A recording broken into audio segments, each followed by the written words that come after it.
ces cas, nous avons prévu des ateliers pour les enseignants et pour les ATS, justement, pour la création bien, pour la mise en place d'un processus quelconque, définir les indicateurs et pourquoi pas aller jusqu'à la modélisation par un outil quelconque qu'on va choisir ensemble par la suite pour avoir une cartographie, un schéma d'un processus, soit de la délibération ou bien formation de doctorat, création d'un laboratoire, donc les différents processus qu'on connaît au sein de l'établissement des enseignements, des enseignants, on appelle, de l'enseignement supérieur. Bon, on ouvre le débat avant de fixer donc, le programme pour les prochaines journées. Donc, s'il y a des questions, on est là pour vous répondre, pour donner des clarifications ou des éclaircissements sur n'importe quel point que vous jugez qui reste toujours ambigu. À vous la parole. Oui, monsieur Amrah.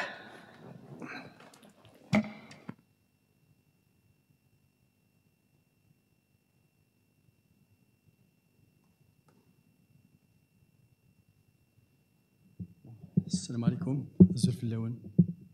donc, je vous remercie, professeur Bouzidi, pour ces deux présentations.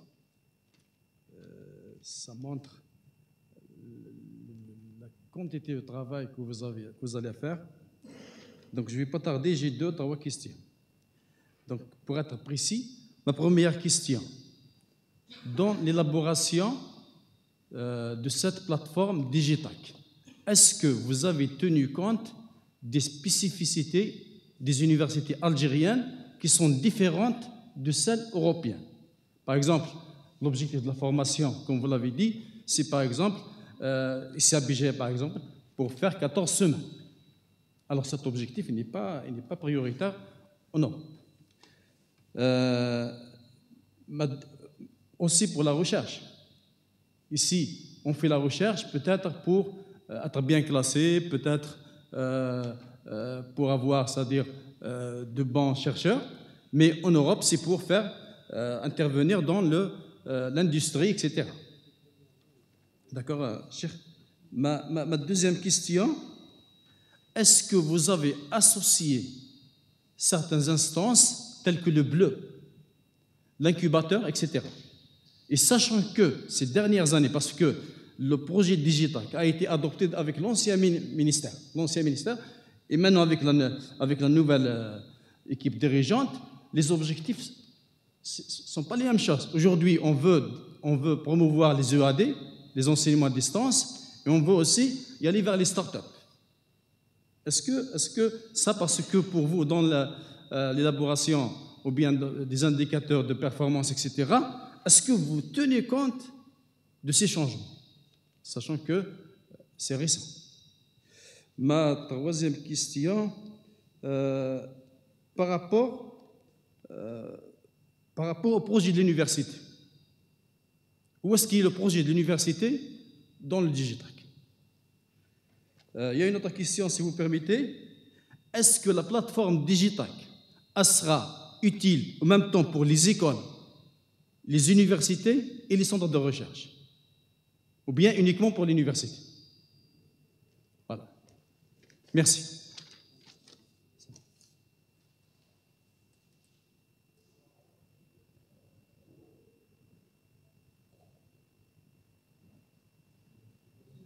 Je commence, Manish. Merci, monsieur Berrah, pour ces questions. Quand on parle de la plateforme Digitac, donc elle est à l'état embryonnaire. Donc on n'a même pas encore fait quoi que ce soit. Ce n'est que lors de la formation la semaine prochaine donc à Lisbonne qu'on va voir peut-être le premier jet de cette plateforme. C'est une plateforme qui ne va pas traiter des choses automatiquement, mais c'est une plateforme qui va nous permettre d'avoir un certain nombre de choses, qui va nous permettre d'avoir un tableau de bord qu'on peut gérer comme on veut. Donc on peut introduire tout ce qu'on veut, on peut la développer comme on veut, parce que avec l'Union européenne, tous les projets. Donc, en fait, c'est une assistance, on va dire comme ça. Ils nous assistent à mettre les premiers jets et par la suite, ça va être un développement au niveau local. C'est le cas, par exemple, avec Progress. Ils ont fait donc le premier module entre 2013 et 2016. Donc, ils ont livré un premier module. Et la suite, ce sont des Algériens qui ont développé la suite. Ça va être la même chose avec cette plateforme Digitac. Nous allons créer un premier tableau de bord, par exemple, pour la formation doctorale qu'on a développé, qu'on a mis en place avec tous ces indicateurs, toute la description, tous les processus d'inscription d'étudiants de concours de doctorat jusqu'à la soutenance au niveau de l'université. Donc, nous allons faire donc, un tableau de bord avec ce processus-là. Mais les 8 domaines qui restent, ou bien les 7 domaines qui vont rester, nous allons les développer en local, en adaptant tout à un contexte algérien, en faisant référence aux référentiels nationaux d'assurance qualité. Donc là, c'est sûr et certain, nous allons tenir compte de tout ce qui se passe dans les établissements d'enseignement supérieur algériens, que ce soit les laboratoires, les centres de recherche, que ce soit les écoles, que ce soit les universités. Donc, c'est tout le monde qui va se retrouver dans cette plateforme-là. C'est un affichage, c'est un suivi de la performance de chaque entité. Même par rapport donc, au projet d'établissement. Donc, s'il y a un indicateur d'amélioration de la relation entre l'université et le monde socio-économique, donc il est prévu dans le RNAGES. Donc, automatiquement, nous allons tenir compte. Si je fixe qu'on appelle un taux qu'on appelle de formation de 30% dans le milieu professionnel, donc cet indicateur-là, donc il y a l'objectif que je vais atteindre et que je vais répartir sur les 3 années, sur les 4 années, sur les 5 années de mon projet d'établissement. Par exemple, chaque année, je vais faire 5 offres de formation avec les entreprises et au bout de 5 ans, 6 ans, il faut que j'atteigne ce 30%. Si je n'ai pas atteint ces 30% d'offres de formation professionnalisantes, ce n'est pas la fin du monde. Je vais revoir ma politique, je vais revoir le processus de création d'offres de formation. Je connais le processus, comme j'ai dit donc, le dimanche passé. Donc, je vais intervenir là où ça coince, pourquoi ça ne marche pas, pourquoi je n'ai pas atteint mes 30% d'offres de formation avec le monde socio-économique. Peut-être l'objectif il est trop grand, peut-être. Je n'ai pas assez d'entreprises dans ma région. Donc là, justement, comme il a souligné donc M. Bouzidi, l'indicateur, donc il faut l'analyser, il faut voir est-ce qu'il est pertinent et n'est pas pertinent, est-ce que je dois revoir mon objectif. Donc c'est tout ça qu'un manager doit faire. Donc il ne suffit pas d'avoir ce tableau de le regarder et il faut savoir aussi donc l'interpréter et avoir cette qu'on appelle amélioration continue pour les processus. Je ne sais pas si j'ai répondu à toutes les questions. Je pense que j'ai touché à toutes les questions. Pour les interfaces, est-ce qu'elles sont prévues à l'intérieur tout tourne autour de RNAGES. Cette plateforme-là, donc, elle va prendre en charge parce que tous les indicateurs, nous allons les extraire de cette RNAGES-là.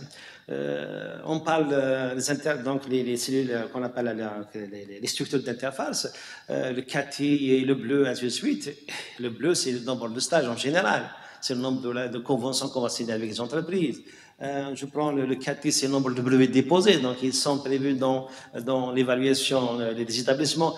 Donc je pense que tout ce beau monde-là va avoir un espace au sein de cette plateforme. Mais sachez bien qu'un système d'information, je l'ai déjà dit, je le redis, je le dis même pour le Progress, ce n'est pas une affaire d'une année, de 2 ans, 10 ans, 15 ans, 20 ans. Il faut qu'on travaille, il faut que l'équipe se mette en place pour développer ou bien finaliser n'importe quel système d'information. Celui de Liège, il aura pris une dizaine d'années, ou Mazel.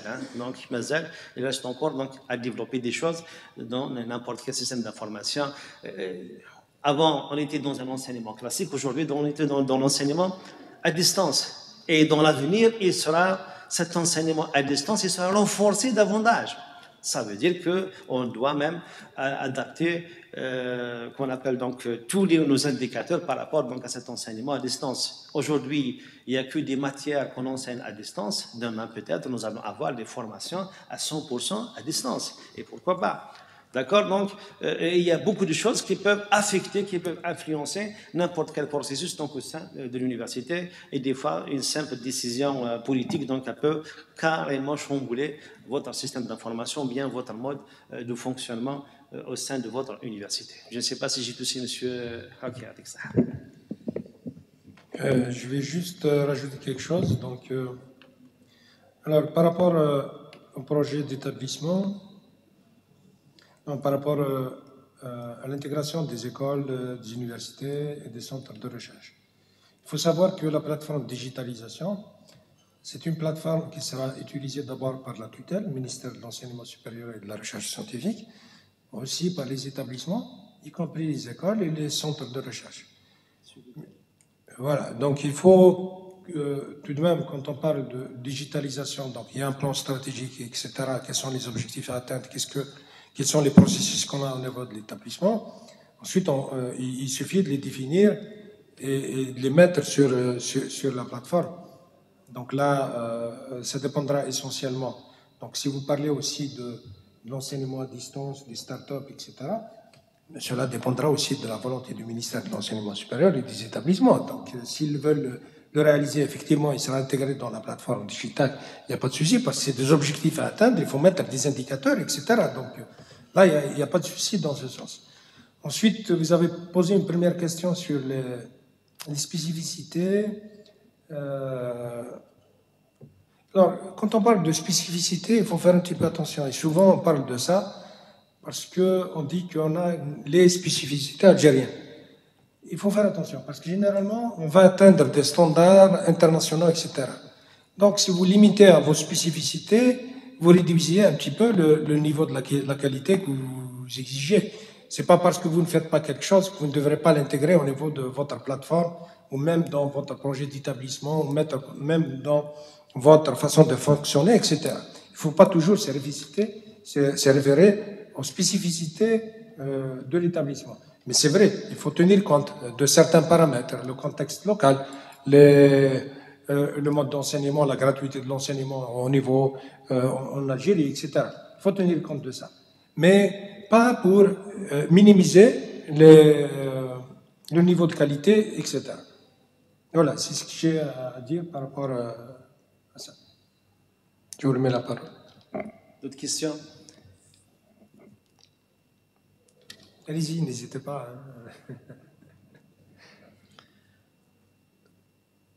Sinon, il est midi, hein, on peut clôturer.